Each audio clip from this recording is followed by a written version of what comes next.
Asuu leadership reveals new jobs lecturers have taken up due to FG inconsistencies. Welcome to the news, and thank you for tuning in to listen.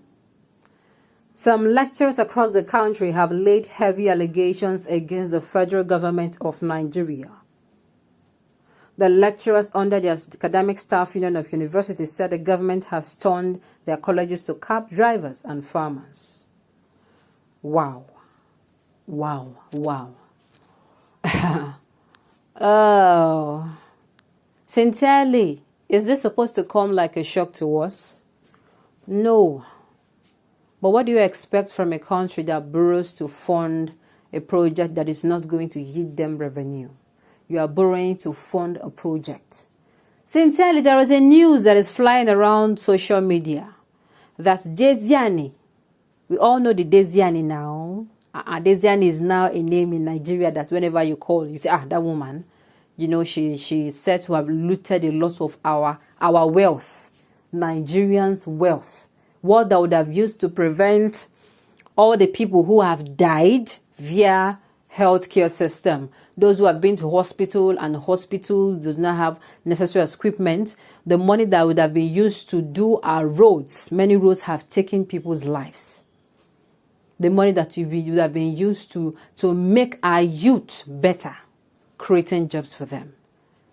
One person, just one person, is sitting on over, how much did they call it again? Over $70 million. Now, this money, they are saying it. Tell me why they are not going to pay. Tell me why they will keep borrowing loans. I mean, this government, I don't understand. They say they see money. It is in this government that we hear that, Abacha money, they loot. The Abacha looted money, that they have recovered it. It is also in this government that they started recovering some funds. Now, tell me why this country is in debt. Can you please tell me why this country? Did they loot it to reloot it? I don't understand. Because they are not accountable. These people are not accountable one bit. And to even worsen the issue, the executive, a northerner, accountant general, a northerner, judiciary, northerner, senate president, northerner. How do you hold these people accountable, for crying out loud? Now look at, they have turned our lecturers, those who are supposed to impact our children, our youths, our brothers and sisters, impact knowledge into them so that they will come out better persons. They are owing them. Do you want these people to take out their frustrations on students? What is going on? Let's hear what they have to say. Let's even hear if the government even reply them. Now the news in detail. The allegation was made against the federal government by the Lagos State Asuu coordinator during one of the union's meeting. The leadership of the Academic Staff Union of Universities, Asuu, on Wednesday, December 14th, accused the Nigerian government of turning lecturers into menial workers. The Punch reports that Adelaja Odukoya, the coordinator of Asuu Lagos Zone, made the allegation while addressing journalists at the end of the union's zonal meeting held at the Federal University of Agriculture, Abeokuta, Ogun State. Odukoya also alleged that the government is deliberately improvising university lecturers through its refusal to implement the memorandum of action signed with the union in 2020. He said most university lecturers have taken up jobs as farmers, taxi drivers, and many other petty trading just to make ends meet. Stating that Nigerian lecturers are the least paid in the world, Odukoya said their salaries are a disgrace that shows the premium at which the government had replaced the education of the country. Vanguard reports that while noting that the last lecturer salaries were increased was in 2009, Odukoya accused the federal government of using their refusal to implement the agreement as a weapon against Nigerian lecturers. He said, "It will shock you to know that most of us outside Lagos, we engage in farming to survive, while some of us in Lagos engage in kabu-kabu, taxi driving, and other menial jobs, because our salary can no longer take us home. This is happening against the background of a public admission by the Senate President Ahmed Lawan only yesterday that a senator earns 1.5 million naira, while a member of the House of Representatives earns 1.3 million naira per month. The Owerri zone of Asuu has threatened the total shutdown of universities in the state in alignment with the union nationals body. According to the union, the federal government failed to implement the 2009 agreement reached with them. Asuu Zonal Coordinator Uzo Onyebinama also disclosed that some lecturers are being owed as much as 10 months' salary.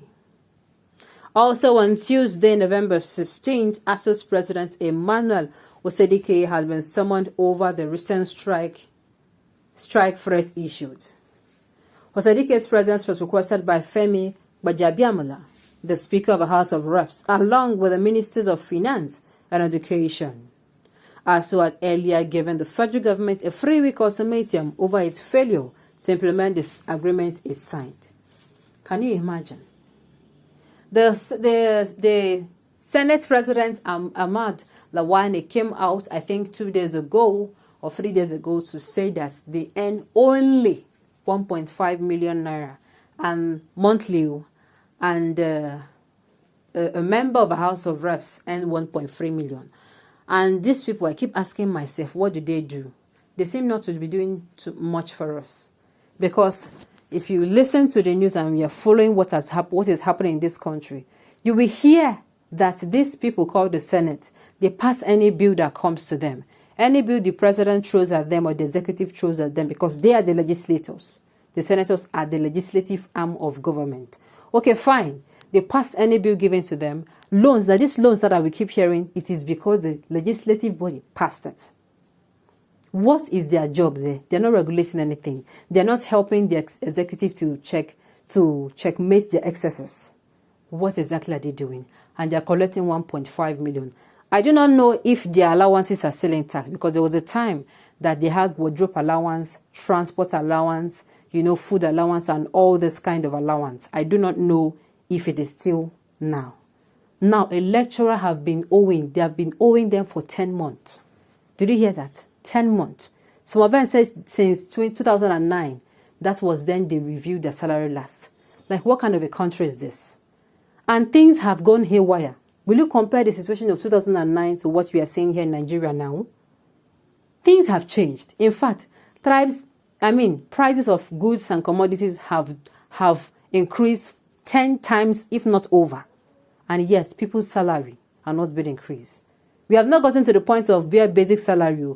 If you get to that point here, you are going to see that people are really suffering. And by suffering, I mean suffering. And yes, this government wants to increase the suffering of Nigeria come next year by increasing the pump price of PMS. Is God not wonderful? I just hope that Nigerians, we have learned our lessons. On this note, we have come to the end of the news. We say thank you for tuning in to listen. Until I come your way next time, enjoy the rest of your day.